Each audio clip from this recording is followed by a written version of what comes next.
ఆశ్చర్యకరుడు. అందరం పాడదాం. ఆలోచనకర్త నిత్యుడగు తండ్రి సమాధానకర్త. ఆశ్చర్యకరుడు ఆలోచనకర్త నిత్యుడగు తండ్రి సమాధానకర్త. తన వంటి గొప్ప దేవుడు ఎవరున్నారిలలో, తన సాటైనా నీకైనా దేవుడు లేడిలలో. తన వంటి గొప్ప దేవుడు ఎవరున్నారిలలో, తన సాటైనా నీకైనా దేవుడు లేడిలలో. ఆశ్చర్యకరుడు ఆలోచనకర్త నిత్యుడగు తండ్రి సమాధానకర్త.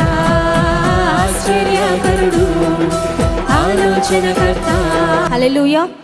మన దేవుడు చేసే కార్యాలు ఆశ్చర్య కార్యాలు. ఆయన ఉన్న పేరు అద్భుతకరుడు. He's a wonder working God. ప్రతిరోజు మనం లేవగానే ఎలా దినచర్యలో పనులు చేసుకుంటూ ఉంటామో, యేసయ్యకు అద్భుతాలు చేయడం ఆయన దినచర్య అంట. హల్లెలూయా. దినము అద్భుతాలు చేస్తూనే ఉంటాడు. పొందుకోవడానికి నీకు విశ్వాసం ఉంటే, పొందాలనే ఆసక్తి నీకుంటే, ఆయన చేతి నుండి ఎన్నో లెక్కకు మించిన మేలులు, నీ కార్యములు ఆశ్చర్యములు దేవా. నీవు సెలవీయగా సమస్తం జరిగింది. మాట సెలవి ప్రభా, నా జీవితంలో మేలు పొందుతాను.